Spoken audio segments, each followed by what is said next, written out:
توی شو کارو چی؟ والله لو كانوا پنیر و هێلکە و انا والله شاكدم ليلة شاگرتی روجي بشاشة حتى ايوان حالش سام تایوارە بە 6,000 انا والله مكتبش متوقع دو چی و تاوا كاي قري كاي على بدي شيء حالش سام سر ڕۆژی بە 6,000 شە انا والله إيه خزان داري شو انا والله لێ چی نییە نا والله مالي باكم بۆ 6,000 ژیان تا ڕوا نا والله بشوش عربانا كم دانا وهي يوكو برادران ما اويش ببين لا تاس عنوني ینی بە ڕۆژ بە 6,000 و بە 6 بە 5,000 شەکەیت انا والله چەند سەعات لە شەو ڕۆژەکەی شەکەیت تقريبا ساعات حوت يما يرتا ساعات دوامضة دوا يوم ساعات يوم تا يوارن دوا يفرق فنان خومو يوم بو يرتا تانو نيو تقريبا يعني تقريبا اللي بشوا ساعتك شوا ساعات ما بە 11,000 والله بو شوا ساعته بو مينو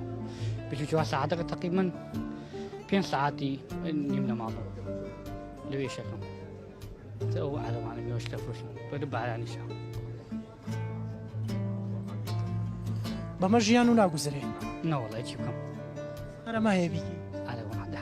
ئەمڕێت ئەمە تەکرد کە تۆ پەیمانگا تەواو بکەی و ئەمە ئیشەکە و بێ نا والله او شوا ساعتهم كدو او يشكم اي بشاكتي او يشكم اللي بخوا او دكر رفيقكم هي بين زاد حتى ساعات نوني نا والله اجي تجيبكم شاري لما الله هجروا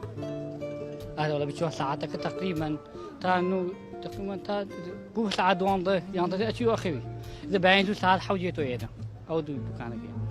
ليلة نو لا يشمناه